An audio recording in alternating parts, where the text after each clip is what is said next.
Just, I don't know how to do these videos anymore. It's just like copy and paste, copy and paste, copy and paste. The whole European group stage football thing has just become quite an inconvenience, to be quite honest, rather than something to celebrate, something to enjoy. Not much of a change from what we've seen from our television screens last season, as Celtic lose 4-0 to... I forgot the team were playing, Bayer Leverkusen. I want to forget everything about it, to be quite honest. 4-0 to Bayer Leverkusen tonight. I did predict us to lose. I did think that we could lose quite heavily. I messaged Ryan McGinley before the game. I said, if I'm being realistic, I think it'll be 4-0, and it was 4-0. It's one of those games that does sort of shove on how much of a golfing clash there is between the likes of Bayer Leverkusen and Celtic, because right now they're a very, very special team. They're doing incredibly well, and it was always going to be difficult for Celtic. However, I am sick and tired and fed up of watching Celtic struggle so much in European football, basically making it an impossible task. Now, I will come back to saying time and time again that the landscape of football is developing in a manner which makes it harder for Celtic to try and catch these teams and compete with these teams. But Celtic, for the last sort of 20, 30, 40 years, you could say, have always been behind the European giants in terms of finances and player recruitment. And we've still gave performances to be proud of at Celtic Park. And the guts behind a performance at Celtic and the confidence behind a performance at Celtic has not been there for a long time now. And particularly over the last 2 seasons now, it's got beyond a joke. Last year losing so heavily to the likes of Prague, and this year now losing in this manner at Parkhead to Leverkusen. It does get tiresome, and I just am fed up of watching it happen. If we just had a bit more ambition in the boardroom, maybe you could say we'd push, but at the end of the day, we watched our team lose today in a manner that didn't come as a surprise to me. Why do I say that? Why do I say it doesn't come as a surprise to me? Because it's just standard now. I feel like when we are playing these opposition teams that we expect to struggle against and we know are so much better than us, we always give a good account of ourselves at the start. We always start off well and we install a bit of faith in ourselves. And we miss a couple of sitters and we think, well, ho-hum, right? Slow it down a bit. Let's keep going with this and maybe we can get something. It all seems like something's going to happen. And then one stupid mistake, it goes tits up, and then bang, they're in. 1-0. And that's what happened tonight once more. I thought we started the game incredibly. We should have had a couple of goals, in fact. Kyogo missing a couple of chances that really should be getting scored, but, I'm not going to critique him too heavily on missing the opportunities. One, very unlucky and great defending from Jonathan Tah. The other, a good save from Hradeski and goals. So, and obviously just back from injury as well, so I'll cut him some slack, but... you take those chances, you're in a completely different position. The game's changed completely. But then, in a moment of sheer stupidity, you watch Ralston slipping his arse and the goal go in the back of the net somehow, and you're 1-0 down. And it just seems like the same thing every single time at Celtic Park in these European games. The heads dip, the form drops, and before you know it, you're completely out of the game. When it's 2-0 to Leverkusen, that's it, it's over. But we allowed ourselves to get it to that point. We didn't really compete as well as we did up until the first goal. After we conceded that, we allowed Leverkusen to set the pace of the game. We allowed them to get into it a little bit more. And next thing you know, Florian Wirtz is scoring. It's 2-0. It all sort of just comes and goes. And I'm really, really frustrated with that because it always seems to happen. And that's been happening with every manager. We'll come on to talking about the manager because there will be questions once again raised and there will be sort of points we have to talk about. But it's been happening with every manager, man. It happened with Rodgers, it happened with Lennon, it happened with Dyer. It's happening with everybody. It just seems like there is a significant drop once we go down in these games. And it really is tiresome. So, yeah, I've already done basically my first half match review and saying all of that. Usually we go through start to finish at this point in the video after my opening monologue. But, before the game, I think, I had such a sense of optimism and I was stupid to get it from the team selection because we did not expect Kyogo and McGregor to be brought back into the team. And I think we've seen that it was a move of sort of being a bit more desperate than anything else. I don't think that if it was an ideal situation, I don't think he would have started those two tonight. But I think that Ange realised the sort of opposition we're up against and the fact that we needed those guys in the team.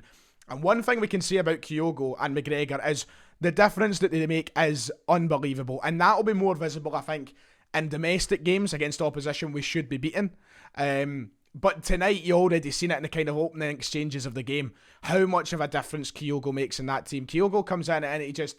Or Kyogo, I always get pulled up for saying it wrong. But Kyogo came in and straight away you see how much his runs change things, and you see how much it opens up the game for Celtic a little bit more.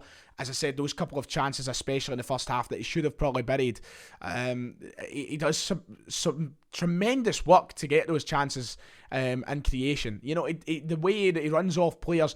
I was looking specifically, I think it was for the first opportunity where Ta makes a fantastic challenge. The way that he kind of zigzags his run and he keeps the defender guessing. He peels off the centre half, and the reason he peels away so easily from him is because he's changing the direction of his run constantly. He's keeping them guessing, he's keeping the defender on his toes, and it's something that's completely different from what Ajeti's been offering us. It'll probably be different from what Giakoumakis will offer us, although we've only seen a sort of cameo from him. The difference is unbelievable, and the style it does revolve so much around that, and that's why we were probably doing so well with him in the team, and why we've struggled so much without him in the team, because we've been relying on it, and that can be a bad thing. Don't get me wrong, relying on someone so much for a certain thing, and then they're gone and you can't do that. That can be a bad thing, but that this is the way I think Ange wants us to play, and we do have that player there to be able to do those things. McGregor as well. The difference he makes in the midfield, he does bring, and I know we ended up getting battered 4-0, but he brings something back that we've missed. But let's talk about the midfield, because this isn't going to be a free things we've learned video. This is just going to be a straight on match review, as I usually do when we get battered, because what have we learned tonight? That we're still shite in Europe. Not much has changed there, has it? But the midfield tonight, McGregor coming back did make a big difference in my eyes. I watched McGregor and I thought, yeah, that's why we need him in there, because McCarthy's been useless and Sorrow's been useless. But the two ahead of him, Rogic and Turnbull, they are really getting on my nerves. And I hate saying that because they started the season so strongly. The both of them. I think it took Turnbull a little bit more time, but Rogic looked as though he was back and revitalised. Turnbull picked it up, got a hat-trick, looked good as well.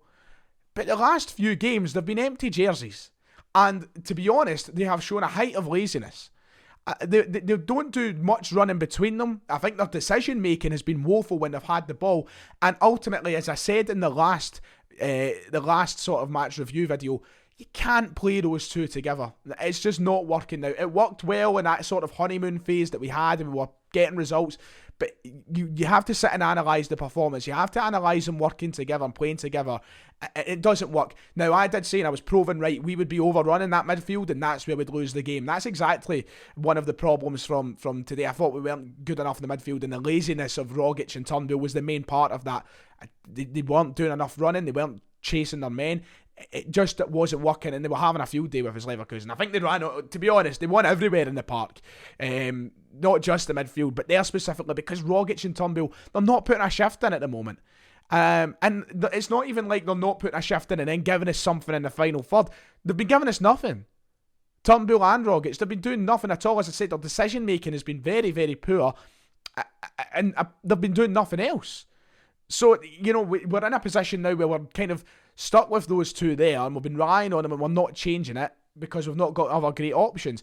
This is another reason why the recruitment had to be better in the summer. But ultimately, tonight, I thought they were very, very poor. And the second half was much the same, in a sense where I thought we came out and we gave it a good goal. We looked decent and we were creating more chances.